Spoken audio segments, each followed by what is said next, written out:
Hello and welcome to our blended podcast with Hunt, Hike, Harvest Outdoors and Fast Performance. This is our adventure series, and we are now on to episode number 2 with our guest Alex Harz.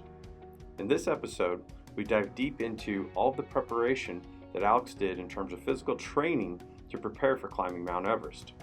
If you missed episode 1, make sure to go back and check out that episode, as that takes a very close look at all of the actual trials, tribulations, and dangers that Alex faced on the mountain and how he climbed the world's tallest peak. We appreciate you tuning in. Be sure to like and subscribe to our page, and we hope you enjoyed today's episode.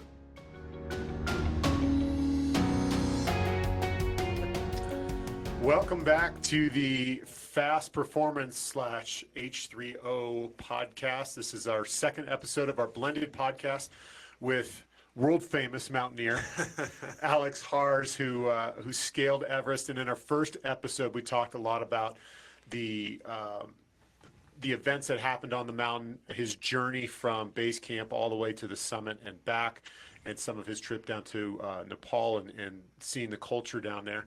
And in this episode, we brought along our scholarly trainer, John Cole, who is going to partner up with Joel. And they're going to talk to Alex about his physical and mental preparation, as well as some of his mountaineering skills to prepare for this treacherous hike. So with that, I'll let you guys take off.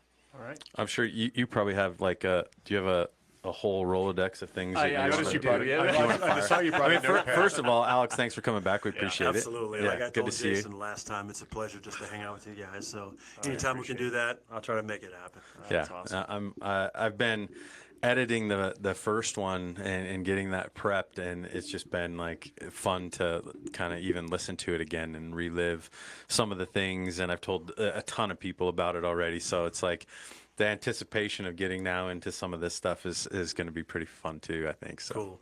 Yeah. And I think I listened to the first one and I'm like, oh, I should have asked him this. Oh, I wanted to ask him that. That's why you brought your notepad. Hence why you're sitting here. He's the only one that has a notepad. Right. So, yeah. All right. Well, what do you got? Fire away. Well, I know that Alex and I Where do you want to had, start on this? Alex and I had At the beginning. pretty lengthy conversation in the office before we even got started with your webcast last time. Just talking about, let's start from the beginning. If somebody experience and has that dream of climbing Everest, how far out are you, not just physically preparing, and we do want the answer to that, but actually starting to wrap your head around the logistics of what it takes to do that? Well, my first response would be, what kind of experience do they have in mountaineering? Right. If you're already in mountaineering, then it's a different play versus if this is something I just want to start doing because, like me, I saw something on TV and a dream began, right? Yeah. The second thing is, actually, it's a logistical thing with regards to family. Right. If you have any children under the age of 18 that are, responsible or dependent on your livelihood, I don't know if I'd recommend it because of the high risk of it, right? Sure. But if you have mountaineering experience, then your training process, you could probably get into it if you've done Denali, done some high peaks, Aconcagua, so on, not just your first big peak because you don't want to just go straight to Everest. Sure. Then you can probably get to the training and the planning of it within a year and a half, 2 years, kind of a thing. Okay. If you have zero experience, it's a lengthy process. Yeah. Because you should get versed in the skills of mountaineering first and foremost. B, then you should do like the 14 years if you're in Colorado or states that have some higher peaks, Seattle, Washington and so on. Then you want to start climbing those localized peaks to get some idea of elevation, because the one thing that you don't know is how your body is going to respond to altitude. Right. Again, it doesn't matter how great of an athlete you are. At the end of the day, the genetics will come into play, and it's a huge portion of the success on Everest. So you need to know, well, can I even go that high? Right. And that's where you start building up, 14,000 feet, 17,000 feet, go down to South America, go to Mexico and climb, some of the mountains down there or in South America and try to get up 19,000, 20,000 feet and so on and see how you respond. And in my process of doing that, I came across guys that were ultramarathon runners that run the Death Valley 100, guys that are world-class triathletes, and they couldn't get above 17,000 feet. What is and not to derail you here, but like, just for our listeners so they understand, when you say they can't get above 17,000 feet, what does that mean? Do they just bonk? Did they just hit the wall? They just literally get altitude sickness? What's the marker that indicates to them, oh, I'm this world-class athlete, but I can't go any higher This than one's not in my this in my number. repertoire. This isn't in my. Yeah. This isn't in my. Yeah, there's a couple factors. World. You know, you have the hypoxic ventilator response, right? Right. Which is your body's ability to adjust, you know, to the barometric pressure and the lack of oxygen in the air, or the density of oxygen in the air. So how does your body adjust to that? How does it take it in and be able to process more of this oxygen at higher altitudes? That's the first thing. The second thing is you have like the basal vein in your brain. That's another thing that dictates, okay, how's your body reacting to the immediate pressure outside and the amount of oxygen or lack thereof in the air, right? And so these are the chemical markers in your body that start to take place that you don't know and will slowly, insidiously show their effects if you don't acclimatize it properly, or your body doesn't allow it. Then the signs that will show up initially will be headaches. You won't be able to sleep well. You might get dizzy. You might start vomiting. And these are the kind of the initial responses that are saying, okay, we got to watch out for this. We got to slow down the acclimatization process for The this. body will let you know. Exactly. The body lets you know. Yeah. And then the farther you push it, the more extreme those responses become. You know, and for example, one guy when I was climbing Aconcagua, again, world-class athlete, you know, he suffered from Cheyne-Stokes breathing, which is basically your body stops breathing in the middle of the night while you're sleeping. It just stops breathing. That subconscious, breathing response just stops, shuts down.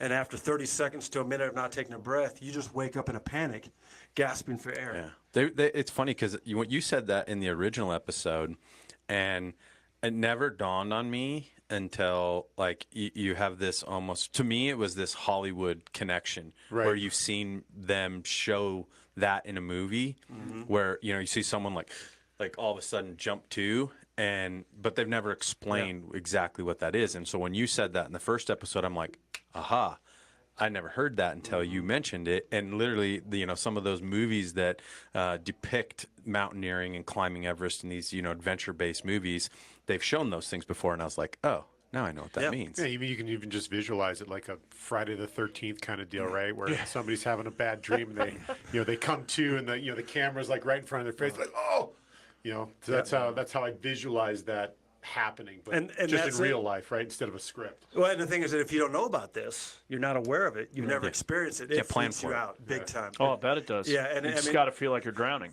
Not only that, you will refuse to go back to sleep the rest of the night. Yeah, so you're you're scared. leaning up against your tent, you're thinking about, if I go back to sleep, I'll never wake back up. Right. And if you don't know how to react to it, or to take, proactive measures to try to address it for the next time you go to sleep, that's it. And so, and in that situation in Argentina, when I was down there, when that arose to one of my teammates, I said, okay, here's what we're going to do. We're going to give you some ginkgo, we'll give you some Diamox, and try to get you acclimatized. So then hopefully the next night it doesn't happen. And surely those measures helped him. But he then got to a ceiling point again about 19.5. Where all of a sudden he just couldn't move any further.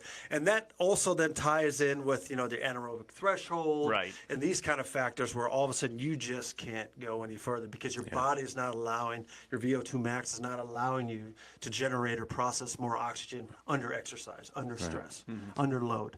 And but these are things that you don't know till you go. And there's been some technologies now that allows you to try to figure it out up to 21,000 feet.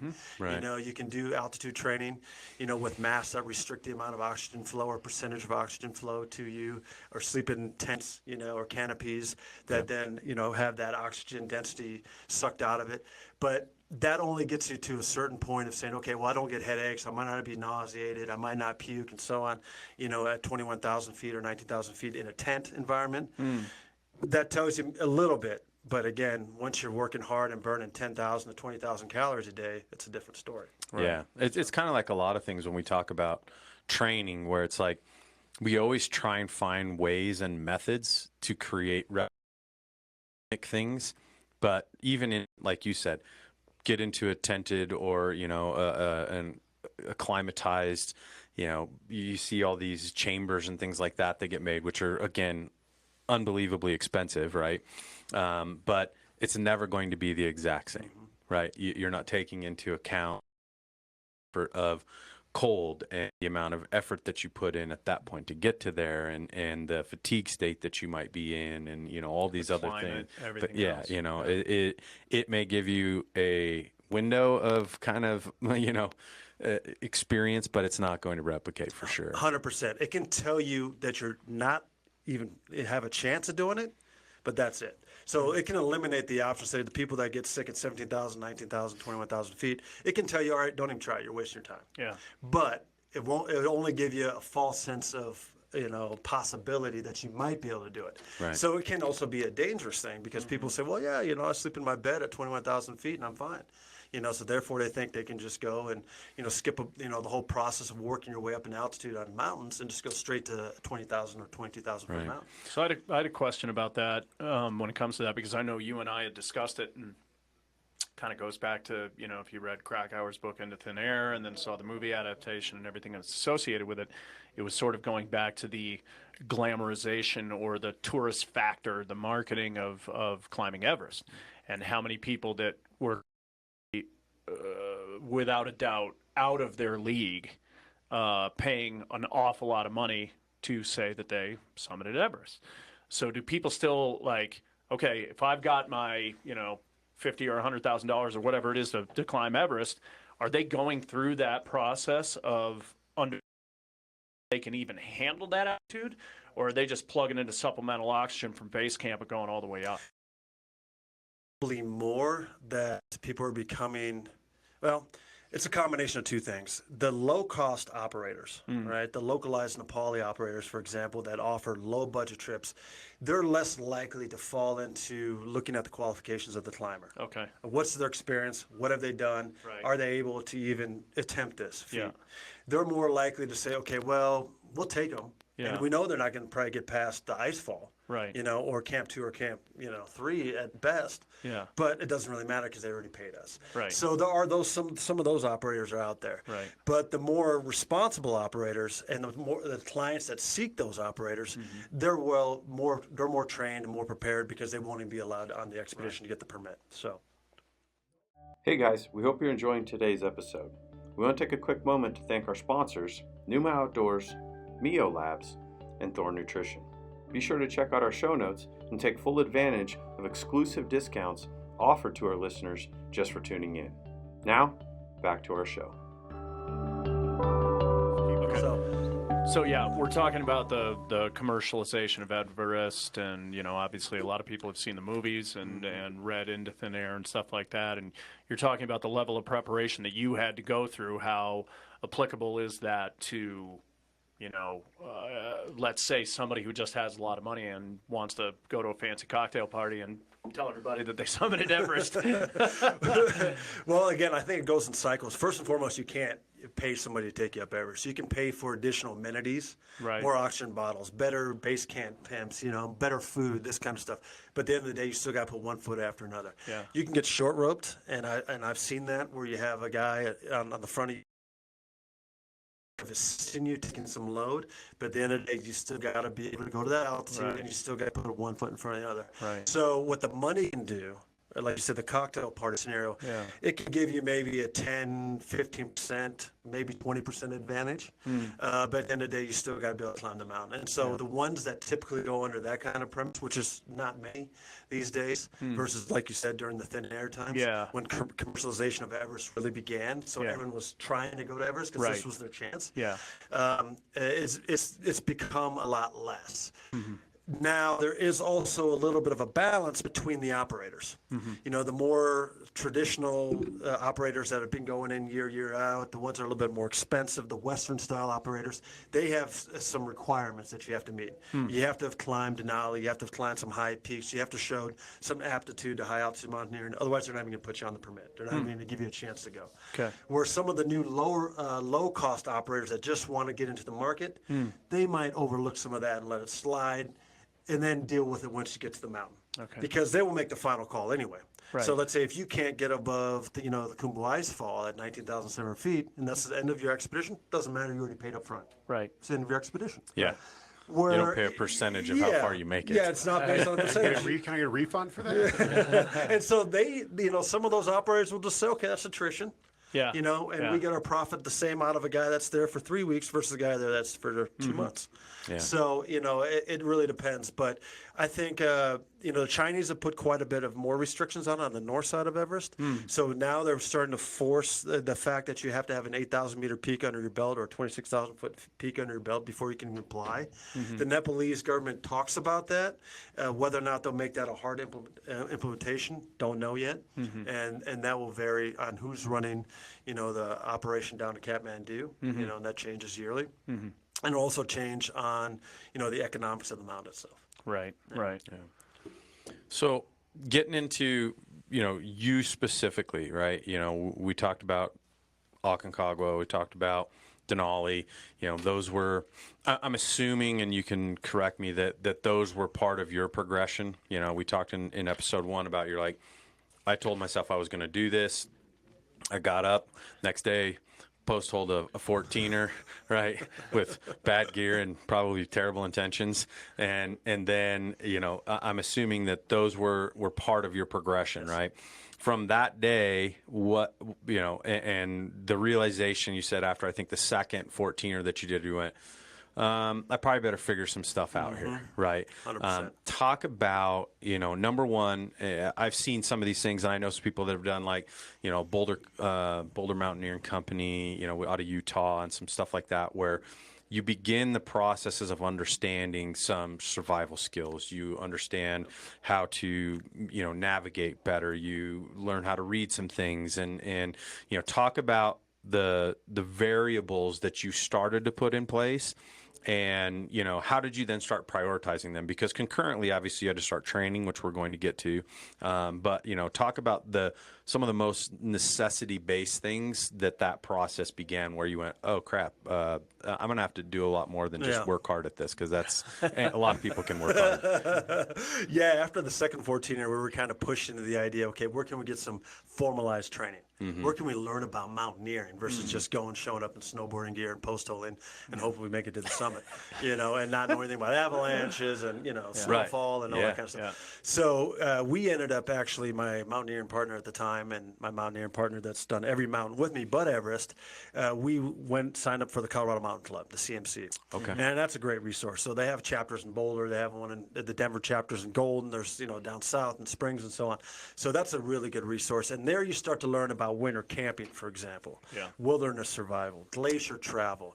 I went into rock climbing, rock leading, and this kind of stuff as well, because a lot of the knot systems and a lot of, the safety systems are the same, in mountaineering as it is in rock climbing. Now, the techniques may be different, and of course, the style of climbing is completely different oftentimes, but a lot of the, the essential training that you need to know and the techniques you need to know are very similar. So we started going into that in depthly, and through that, you then meet, guys that also want to do this and women that want to do this as well.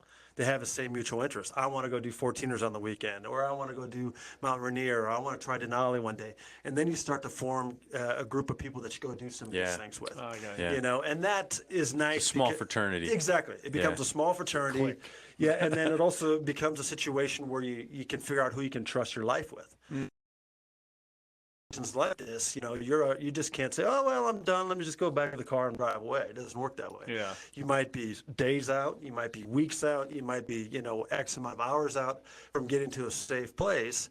And for that reason, you need to be around people that you can trust your life in, and vice versa. Well, and they have to have this very similar background. You can't have one of you know how to do things. Exactly. Or how to get yourself out of a bind or a hairy situation. Like, if everyone isn't as versed, you're in trouble. And that's where, for example, in the thin air story became a big issue. Of course, there's a lot of factors that came into play for that fateful day, which today is now the 4th deadliest day on Everest. But at the end of the day, you had too much reliance on, for example, 2 team leaders, right? Scott Fisher, Rob Hall in that case, versus say, no, if things go bad, I still know how to manage the situation. Even if I've never been up this mountain, I can still fall back on my techniques and training and so on, to try to safely get myself back down to Camp 4 or back down the mountain. So, these kind of factors are very important. Let's dive into my favorite subject.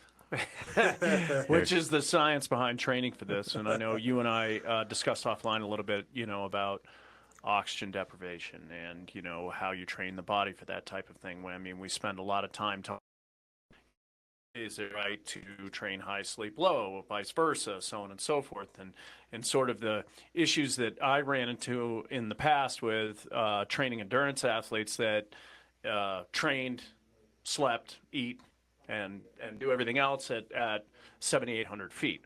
And there's a lot of talk in the scientific community right now about where does chronic muscle wasting begin? What is that exact altitude that you want to train for? And it seems like even though we keep going to these USOC altitude summits, every 3 to 4 years, new information is coming out every day on what they think is the right thing to do as far as enhancing your training to be able to, and let's just say from an H3O standpoint, I'm going on a hunt, and I know that hunt is going to be somewhere between 7,000 and 10,000 feet, right? How do I prepare myself to just spend time in that area? What is the best way for me to get ready for that? Yeah, and there's a couple schools of thought there. Some say, climb high, sleep high. Some say climb high, sleep low, because the amount of time it takes to acclimatize. Right. And on Everest, you tag and come back down. Yeah. Right. On Denali, we just kept going up. We never went back down. Yeah. And that's two different philosophies. Right. I went and watched all that, by the way. So that I got a better idea of like that whole, because he kept talking about it, and I'm like, okay, I'm gonna go check that out. Yeah, because I was interested in that too, because as you mentioned in the trek, right, like you, based on that altitude and whatever else, you were able to just continue ascending. And we weren't planning that way. We were planning on doing it more of the Similar. climb high, sleep low philosophy, but we just kept going up and said, you know what, we feel pretty good. Let's just keep going. Yeah. Because the one thing that is demoralizing is losing altitude when you've worked so hard to gain it.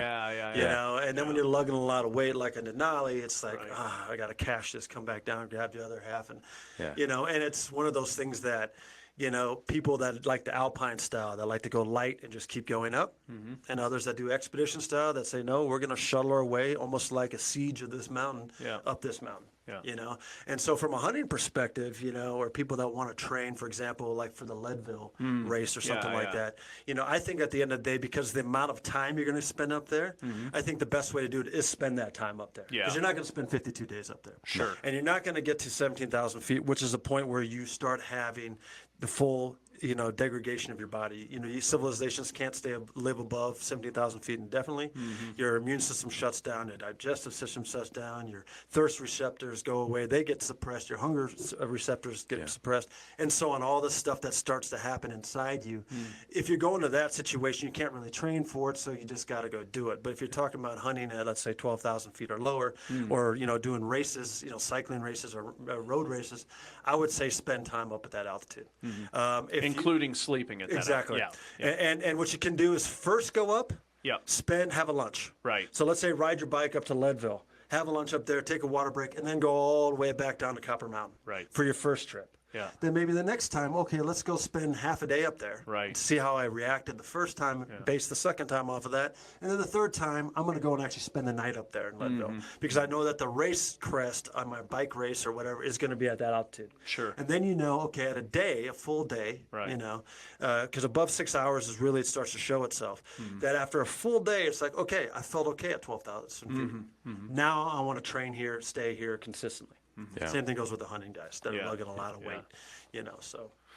Does in your experience, you talked about, 17,000 feet being sort of the magic number on when the body starts to shut down. There's a lot of information and misinformation, quite frankly, out there about how high is too high for the body to gain muscle mass, i.e., like, if I'm working out at this altitude, I'm wasting my time. Like, I'm not going to gain any muscle mass above this number, which is obviously a lot lower than 17,000 feet. What's your take on that? Yeah, it's absolutely right, because above 17,000 feet, you're never going to gain muscle mass. Of course. You're only going to lose it, and it just depends at what rate and depending on how much higher you go. So there's some arguments or some, numbers out there that are getting thrown around that say you can't gain muscle mass above 8,000 to 10,000 feet. And based on oxygen debt, your ability to recover, so on and so forth. I kind of called BS on that because we were training our athletes at 7,800 feet and we never had a problem with that. But the school of thought saying that the actual number is a lot lower than 17,000. 17,000 is when stuff starts to go bad, in the body, not just your level of human performance. So I guess my question is, are you able to gain ground on human performance up to that level, or is there a level lower when things are starting to slip and maybe you're not gaining the same level that you were before? Yeah, I would. In my experience, I would say it's somewhere between 10 and 14. Okay. Right. Yeah. I think if you're training above 14,000 to try to get muscle mass or additional endurance, I don't think you're going to get much of a benefit out of that. Right. That's just my personal thought. There's no scientific backing to that, but just my experience and the people that I know that do the same thing that I do. I think in that range, you can get a lot of benefit, for sure. With that train of thought, and again, this is kind of outside my wheelhouse, would you just say that you're never really fully prepared for that climb, since you can only train to a certain level, that there's going to be that magic unknown? Yes. Right? Where, you might be the best athlete at 14,000 feet, but the minute you step on that mountain, you might be one of the worst athletes on the mountain. Absolutely. That's absolutely right. It couldn't be more true, because there's scenarios where I've seen it both ways, where the guy, for example, that might be the fifth best person in shape on the team at sea level or at 5280 here, is the guy who does the best at 21,000 feet. Where the guy that was an absolute super stud at this altitude, or even up to, let's say, Vail's altitude, it absolutely could not get above 19,000 feet, like what happened in Argentina, right, or what's happened on Everest that I've seen too. Right. World famous athletes that literally could not go above 21,000 feet. Yeah. They had a 28% oxygen saturation level. They almost fell into a coma, and it had nothing to do with their performance ability. Right. It had to do with physiology. Right. So there's that giant question mark in your training. It's like, I've gotten to 75% of my goal, but that last 25% is a total coin flip. What you're doing is you're basically buying variables against the house. Right. You're saying, all right, I'm increasing my odds, like playing craps. You're buying numbers against the house, right? That's all I'm doing by training and getting, becoming a better athlete and increasing my VO2 max and all this kind of stuff. I'm just buying odds that this variable will be less likely the factor why I will not succeed. Right? But then you have those variables you can't control, i.e. the altitude, avalanches, weather, sickness, dietary responses, these kind of things that you can't predict, right? And those are all variables that all culminate into the big picture of whether or not you're going to make it to the top or not. Right. So speaking of that, talking about, VO2 max, you talked about saturation and some of those things within your training and your preparation. How, what resources, you talked about the CMC piece, which is, starting to understand the mountaineering pieces and all the ins and outs of what are going to be essential from a skill perspective, right? Like skills that you need to have. From a training perspective, how dialed in, or from a, the same kind of token as far as research goes, what were the things that you did? Like, how precise were you, or, what are the things that you sought out in order to kind of like figure out, like, this is where I am right now.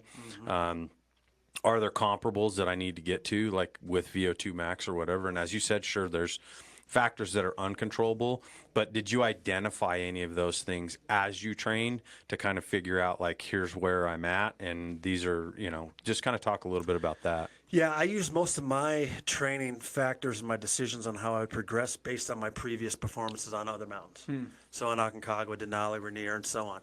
And I said, okay, if I can increase my overall aerobic ability, and maintain that anaerobic bursting ability, because the athletes that typically do the best at extreme altitude are your hockey players and soccer players, not necessarily your distance runners or your Tour de France guys. And that's because of the way they train, the way they're wired, right? That ability to be able to anaerobically burst when you've hit that wall, to get over this feature, or to make it to the top of the Lhotse phase, or whatever the case may be, depending on the mountain, is huge. That's interesting. Because you can hit that wall. Right. And then all of a sudden, it's like a 4-cylinder, twin turbocharged Japanese Fast and Furious car. You can't get one more RPM out of that car. Right. Right. And so that's where that ability to be able to have that reserve to burst anaerobically is very crucial at high altitude. Yeah. And that's why, again, traditionally, soccer players, hockey, players, those kind of athletes typically are stronger at altitude than your distance runners, for example. Yeah. So you're saying baseball players are not in that group? Yeah, Yeah. I think that's what he's saying. Jason. Yeah. I'm sorry. I mean, but- we do like the short burst stuff. You- I guess it's the 3 longevity seconds. that I don't you're think looking 3 for. seconds Hey, is. hey. We're still athletes. It's the 15 miles of running. It's, that you want to see. yeah, that's we're not what it track athletes. We're just athletes. But it's interesting that you say that. So, from the things that you did, let's say off the mountain, that's kind of what, I want to get to. What are things you did off the mountain in terms of training and preparation? Like, give us an insight. I had into a 7-day routine. First and foremost is I stopped drinking for a whole year. No alcohol whatsoever. And of course that's a tough thing, right? Yeah. Because even the social thing. But that was just my choice. It doesn't mean you have to. No, yeah. Right? But important. And a lot of people that they still continue to drink beer and it doesn't matter. But that's just the approach I took. I said, this is, again, it's betting against the house. I'm buying numbers against the house. I said, all right, I'm going to take one variable out of the equation, right? So anytime I can just cheat 1%, 2%, or take any variable that could be a limiting factor when it's all said and done out of the equation, I'm going to do that. And so one of that in my case was alcohol. I said, okay, I'm just not going to drink for a year. And so that was one thing I stopped doing. The second thing is I said, all right, I'm going to make this 7 days, no exceptions, no days off. Because again, my physical abilities, I wasn't going to allow that to be the limiting factor. Was I prepared enough physically? Was I in a good enough, aerobic and anaerobic shape or not? I wasn't going to go there and try to get into shape on the mountain, and I wasn't going to just assume that I would be in good enough shape when I got to the mountain. Right. So what I did on Mondays, I ran, and I built this up over that course of a year. Did you do this programming, or did you have somebody help you? I did it myself. Okay. I did it myself, and I kind of just dialed it in based off my past experience by other climbers, mountaineers, that I know, and what was successful for them, and then I dialed it in based on my ecosystem of what's available to me and what I would want to do, right? And so what I did is I said, okay, I'm going to start building up running. I don't like running much, unless I have a ball in my hand or a ball in my foot. Now we have two things alike. Right. Not a big fan of it. But I'm like, okay, I'm going to build that up because I do need to have that base, right? That ability to go hour after hour after hour. So I built it up to running 10 to 15 miles every Monday. So I'd run 10 or 15 miles every Monday, and towards the tail end, I was running 15 miles every Monday. Then Tuesday, I would do heavy pack work. So I would load up my backpack with, say, somewhere between 60 and 75 pounds. I'd build that up. I think I started initially at 55, and I ended up at 75 by the time I left to go to Nepal. And I would do 1,000 to 1,500 heavy pack step-ups. So I'd walk around a park. I'd see a park bench. I knew a park that's near my house. There's like 27 benches, and I would do 27 sets at 40 each. I'd go up, over, down, down, so I can also build my knee strength, especially my lateral stability. Right. That's very important because you're not on even terrain. You're not just going this way. You're always like this. Contour. And your ankles and your knees are constantly adjusting. We talk about that a lot. Even if you don't know. Those are intangible pieces Absolutely. of understanding. Absolutely. Yeah. So to build up that knee strength and that lateral hip strength and all that kind of stuff with 75 pounds on my back. So I'd go up, over, down, hour after hour after hour, do 1,500 of those with 75 pounds on my back. A whole bunch of people watching just said, okay, I'm out. If you want to know what that looks like, I believe you have a time lapse of that. I remember watching that because there was like geese walking by, and you're just going up and down and up and down and up and down. Yeah, it's comical. It's Innocent bystanders going, what in the world is exactly. that guy? I get a lot of that. Oh, yeah. Or if I'd go to a gym with a heavy backpack on and go to the stair stepper, and people are like, this guy's a freak, But yeah, They're getting all mad because you're sweating on it. They're like, can you get off the machine, please? So I started actually going later at night. So less people would look at me like a caged zoo animal. Yeah. The same thing goes in the park. I would go at midnight till 2 in the morning kind of stuff, where there's nobody there, right? And it's also peaceful at that time, too. Sure. And temperatures were a little bit more, conducive in the middle of summer than 90 degrees. So that was Tuesday. Then Wednesday, I would do either stair sprints or stuff. Anaerobic, building up those anaerobic capabilities. Almost like interval stuff. Exactly. To say, okay, I don't want to go any further, but I'm going to go further. I'm going to be able to burst. Now I need to burst. And then Thursday we do upper body. Again, there's still a decent component of that. Your neck, your shoulders. Yeah, exactly. Climbing. You're doing a lot of vertical stuff. Well, there's a lot of data that talks about the importance of, using walking sticks and things like that, and how you can see as much as 10 to 15% economy improvement by utilizing that. It's like something where we incorporated that for ourselves recently, where I'm like, I never had walking sticks when we would have 30, 40, 50 pounds on our back, and all of a sudden we're like, we're idiots. Yeah. Yep. Yeah. And Like, well, it the looks thing- so much easier when that guy's got a pole in his hand. Like, Exactly. And the thing is, not just stability and not something to lean on by cheating with your upper body. That's also a huge benefit. But the thing you got to look at over time. 52 days. Yep. Right? If it's 5%, if it's 10%, that adds up. Right. Yeah. Just like weight does on your body. Compounding interest. How much am I carrying? That adds up, Right. So that's what I did on Thursday was the upper body stuff. And then Friday, I would go back to running 15 miles. Saturday, I would do heavy pack work again. Sunday, I would do upper body again. Right? And then Monday, it'd start all over again. And for a whole year, without exceptions, I did that every single day. How are you? And I think I admitted this to you the last time we talked about being a complete data junkie when it comes to stuff like that. Like Joel and I were joking the other day, the workout doesn't take place unless you got a heart rate monitor on and track it on your phone. How did you track this information? And were you tracking the information? And then, were you using some type of a platform so you could see, okay, I'm getting some improvement here, and maybe I'm overtraining, or maybe I'm overreaching, or whatever it may be? I would use I used a thing that they would look back in the history book. The greatest mountaineer of all time was a guy named Reinhold Messner. Reinhold Messner, yeah. And people didn't know why he was able to do what he did, especially back then. There wasn't a lot of the physio science that there is today. Wasn't he the first one to climb without socks? Absolutely, and Yeah, he also okay. soloed it. Yeah, And so at that time, when he climbed Everest without oxygen, they said it's humanly impossible to do that. Yeah. And Messner did it. And then he went back the following year and did it by himself. He soloed it, right? So it's an unbelievable feat. Yeah. And then he went to go on and climb the other 13 of the 14 8,000-meter peaks without supplemental oxygen. Again, it's an amazing feat, especially during the time that he did it. But he wasn't this all-star soccer player. He wasn't this all-star athlete. He was your everyday kind of guy. It's like, well, how is Reinhold Messner doing this versus, let's say, the best track athlete on the planet at the time? And they look back at his training style. What I did is I said, okay, if I can cheat my body or train my body into burning fat versus carbohydrates, which is ultimately the goal, because we got hundreds of thousands of calories in fat reserves, everybody, no matter how thin or fat you are. If you can train yourself to burn that versus the measly 2,000 to 3,000 calories of carbohydrates that you might have sitting in your stomach from eating, you're not going to tank. Right. And so in that range is somewhere between, let's say, 55 to 65% of your maximum heart rate. And if you start training in that range, your body starts burning its fat, which now means you have more energy to sustain hour after hour. Because when you're talking about some of these days, it's 12 hours, 14-hour days nonstop. Right. And on my summit day, I was up for 42 hours straight before I finally laid down to try to go to sleep. So that's a long time. And then to be climbing for 27 hours or so during that time or longer, over 30 hours, again, to sustain that hour after hour like a metronome. So that's what I decided to do. And I think that's very helpful, because you then can say, all right, now my body can go dig deeper when you don't think there's anything left there, because your digestive system's already shutting down. Right. You're already whittling away. So why not maximize what your body can utilize in those situations? And kind of teach the body to do it that way. And so that's what I did. Okay. So here's a question for you in regards to talking about VO2.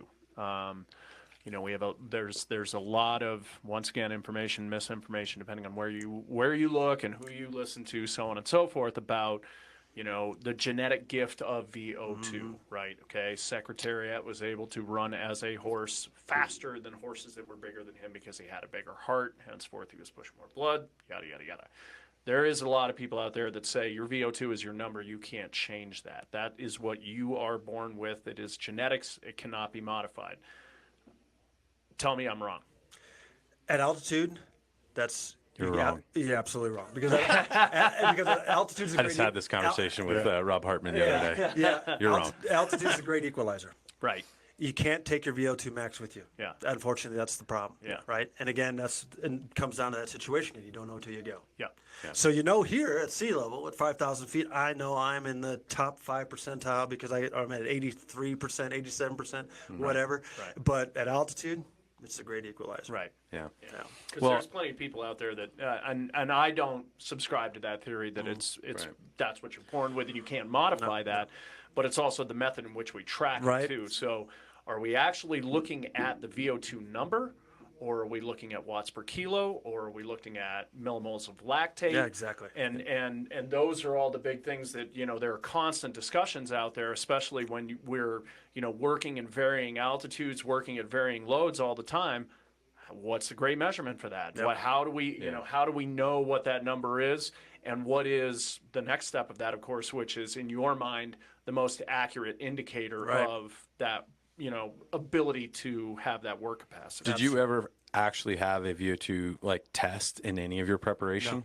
Did not. Okay. I was a guinea pig back before I went to Aconcagua to climb it with the Altitude Research Center here at Fitzsimmons Hospital at the University of Colorado. And I did trials there, because again, I was curious myself when I read about it. I said, "Yeah, I'll sign up for these. Let them beat me up. Let them, test me because I've never been to 22,000 feet, which is what Aconcagua is." Right. So I'm like, well, how do I know if I can hack that altitude? Yeah. So I went there, and again, it could only get me up around 17. Wasn't going to tell me if I could get there, but I could tell me at least a little bit again if I was going to be able to perform, cognitively be aware, these kind of things. What does the CAT scan show my brain look like, under hypoxic conditions and these kind of things. And that's why I did that. But that's the only indicator of that I did. Right. Because after that, I just kept going to higher mountains or climbing up and letting the altitude tell me exactly what the answer was. Yeah, that's interesting. But even then, Everest, when you look at Denali, 20,320, Everest is almost 9,000 feet higher. Right. Yeah. So again, you don't know because once you get to Camp 3, you're higher than any mountain outside the Himalayas. Right. No mountains in the Andes, no mountains in Europe, nowhere else in the world outside the Himalayas is as high as Camp 3. So that is a new altitude record. Well, how are you doing at 23,500 feet? Right. You don't know until you go. It's funny listening to this because it's like, in the world that we live in, everything is, like JC was saying, is all tracked by data. You have a heart rate monitor or you have this thing measuring that thing, whatever it is.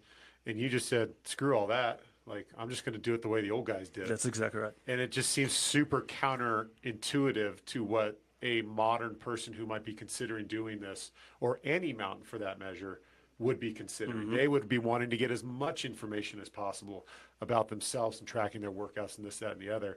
And you just went the complete opposite route of that. Like, I mean, just from our training perspective and some of the stuff that we do here.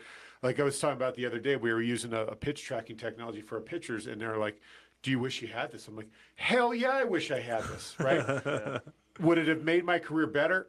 I don't know. Maybe not. Right? But maybe it would have. But it's almost like, you can overcomplicate Right. it. Oh, yeah. Instead of just saying, and that's the argument we have in the baseball world is it's old school, new school, right? Grab the ball and throw it hard, right? Like, some of the old school guys, I'd ask them, like, how hard did you throw back then? Juan Marichal, this guy asked, and he's like, I don't know, we didn't have radar guns. I just tried to blow it by him every single time. Right. Yeah. Right. But nowadays we have quantifiable ways to measure things. And so that's what we try and live up to. Yep, and that also can be a false sense of security. And a perfect example was on Everest with that person I told you, that 28% oxygen saturation level. That was an Olympic 2-time gold medalist. Had to get a heliovac from the highest point you can on the mountain. Otherwise, they would have gone to a coma and died. They trained in hyperbaric chambers. They did all that stuff because, again, they were Olympic athletes. Right. Sure. So they had all of that. And that can be a false sense of security, Sure. right? Yeah. Because they trained to 21,000 feet in their hyperbaric, hypoxic chambers.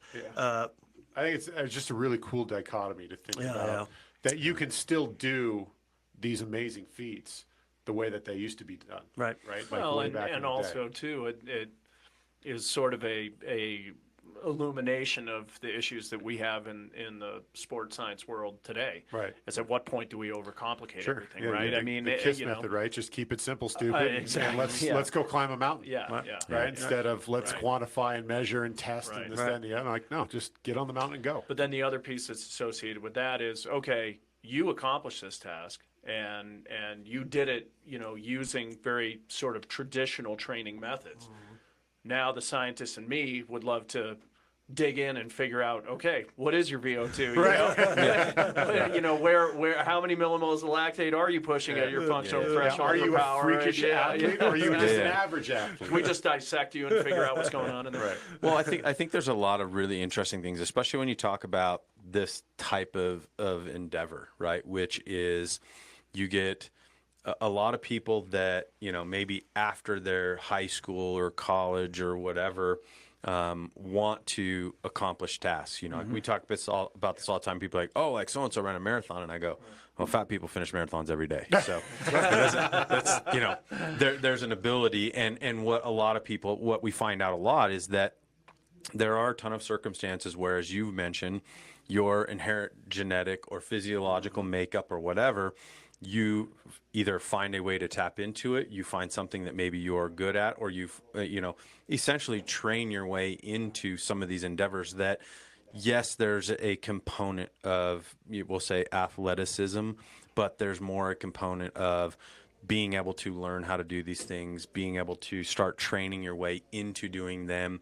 There's no part of this where a ball flies at you at 100 miles an hour that you have to hit, right? So, you don't have to have hand-eye coordination to accomplish this, right? Like, you start to kind of vet out some of these things and realize that as you started embarking upon this, you're like, okay, I can do this, and I'm going to work my way up to this, and I can do this, and I'm going to work my way up to this. Within, as you talked about from a training perspective, I was waiting for you in your 7-day deal to say, oh, well, day 7 I did recovery and stretch and these types of things, right? Like, talk about that, which is within that, because in our mind as performance coaches, I'm going, well, where's your soft tissue work? And when did you do this? And like, did you incorporate things, Every day. stretching, Every day, ice baths, stuff like that? Did you have any setbacks within your training? Yeah, of course, because the thing is, in my mind, I always try to push harder. Because again, I always had that what if scenario in the back of my head. Yeah. What if I'm not training hard enough? What if I'm not, being able to cover enough distance in time? What if I can't do 1,500 step ups versus, let's say, 700 of them? What if? Because you never know again until you go. So it's like, I always pushed myself harder and harder and kept building and building and building. So I would stretch, and I made sure to stay hydrated, and I would take, some supplements, to help with that process and so on. But I was always kind of paranoid of saying, taking a day off, taking 3 days off. Because I'm like, nope, I got to go. It's like almost a militaristic style approach where I'm like, I'm not going to let my guard down at all. Because once I get on that plane, that's the last time I can train. Once I'm heading to Nepal, there's no more training. Yeah. And now the degeneration starts. Right. And so I'm like, I want to be at the peak performance that I thought I could be at. And to another point that you mentioned with regards to, doing it later on versus, let's say, 22 years old when you have a better reaction time than, let's say, a 33-year-old batter. Actually, in mountaineering, it's a big benefit to be a little bit older. Because of the rigidity of your lungs, and so on. So you're less likely to get, HACE or HAPE, which is high altitude cerebral edema or pulmonary edema. Younger athletes are more likely to get HAPE and HACE, let's say in their 20s than, let's say, a guy in the mid-30s. That's why you also see a lot of triathletes that are a little bit older. Yeah. It's actually the endurance side of things get a little bit better as you get older, and then there's that sweet spot, in your early 30s to up to 40 or so, and then you start to get to the degeneration side where then now you're starting to lose the physical performance. Right. But that's really a good place to be in high altitude to go on to Everest, and also the mentality. Yeah. You've seen enough, you've heard enough. Yeah. You've been hurt enough that you've learned enough. Yeah. Which the 20-year-old kid is not going to have that. Yeah, you could be stupid and overconfident and have too much bravado, but when you're older, you're a little wiser. Yep. You know your body better as well. Very interesting. So, yeah. I just did the quick math. I figured you did about 3,000 step-ups a day for 52 weeks. Is 156,000 step-ups with a okay. 55 to 75-pound pack on your back.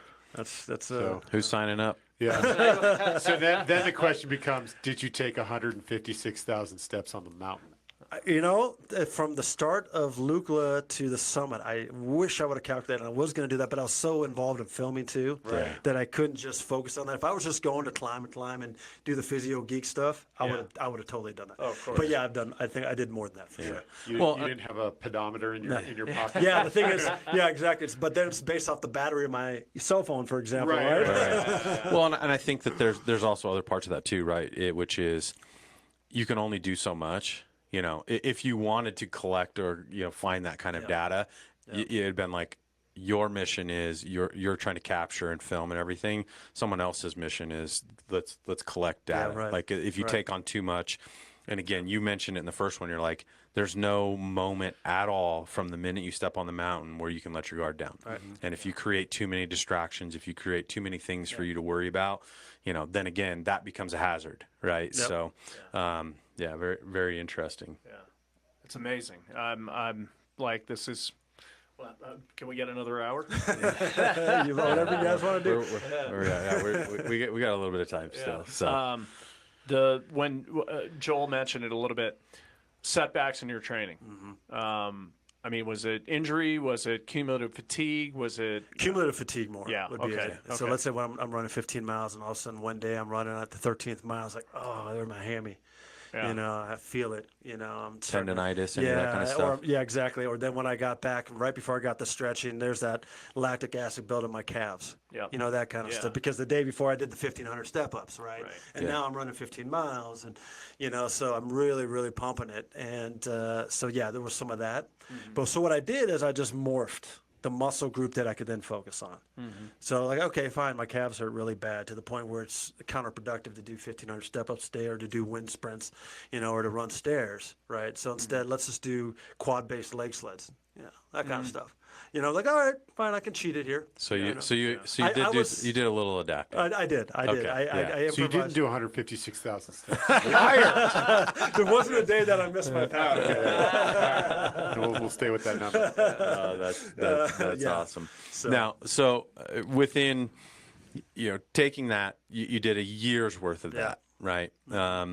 And in that year, what other things did you do? Did you have any training based stuff on the mountain? Like how did you mix in some of those things too? Because I look at it and say, oh crap, well, you ran 15 miles two times a week. There's 120 miles a month, right? You did 1,500 step ups 2 times a week, right? And those types of things.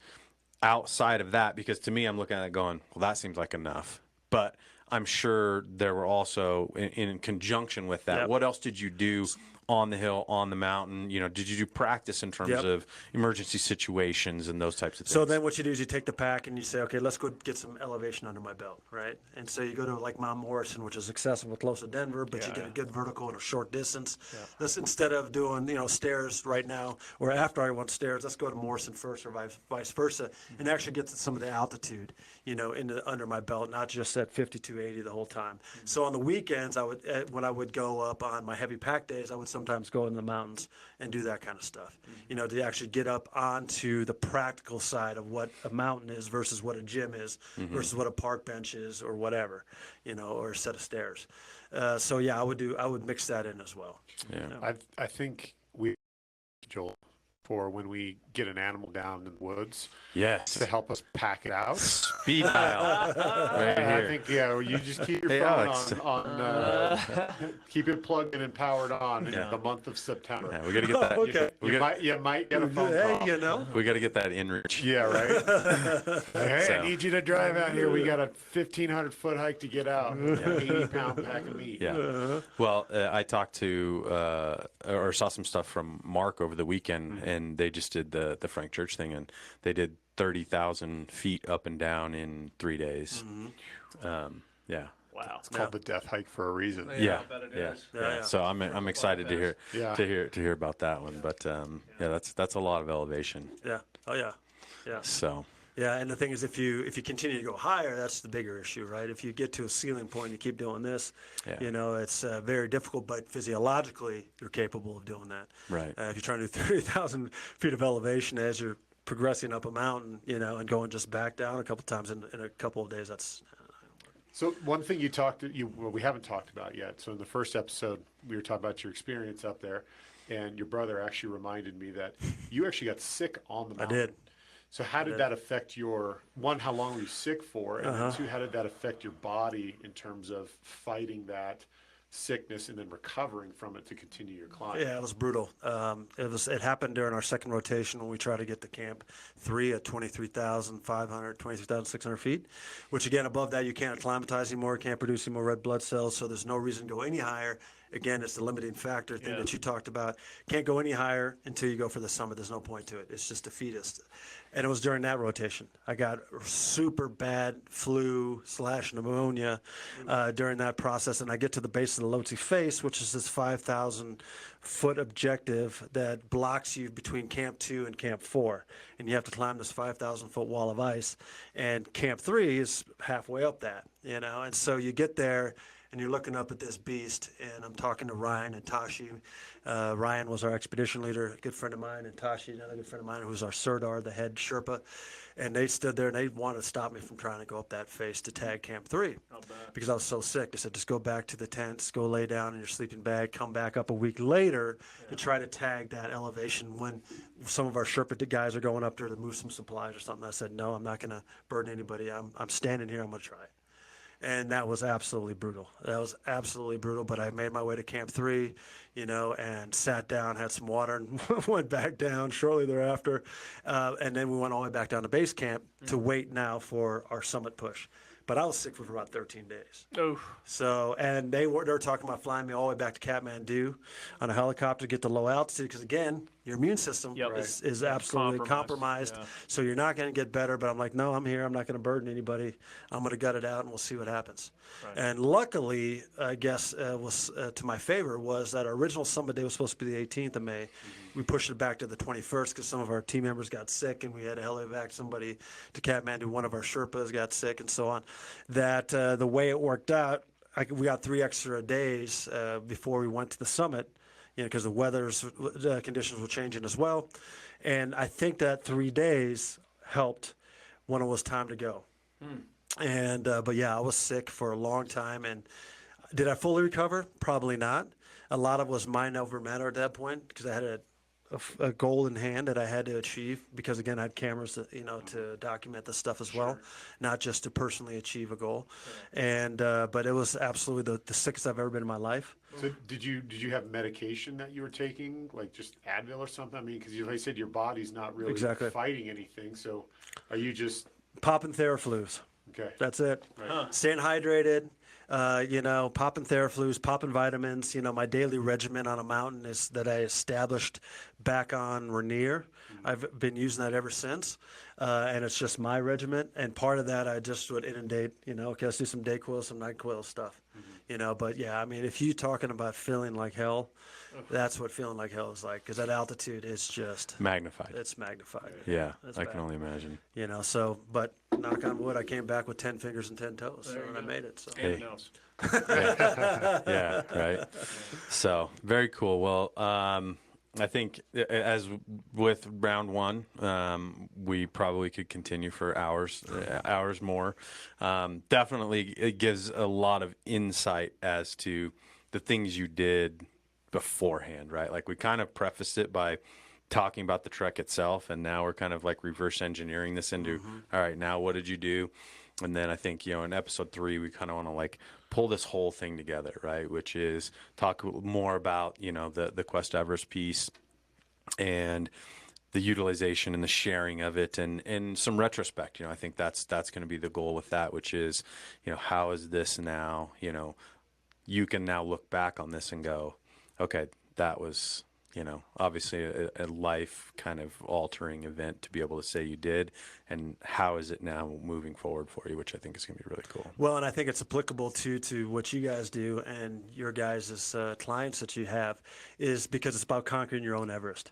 Doesn't matter if I want to get another 2, whether or not I can lug 80 pounds versus 60 pounds of meat down from a hunt.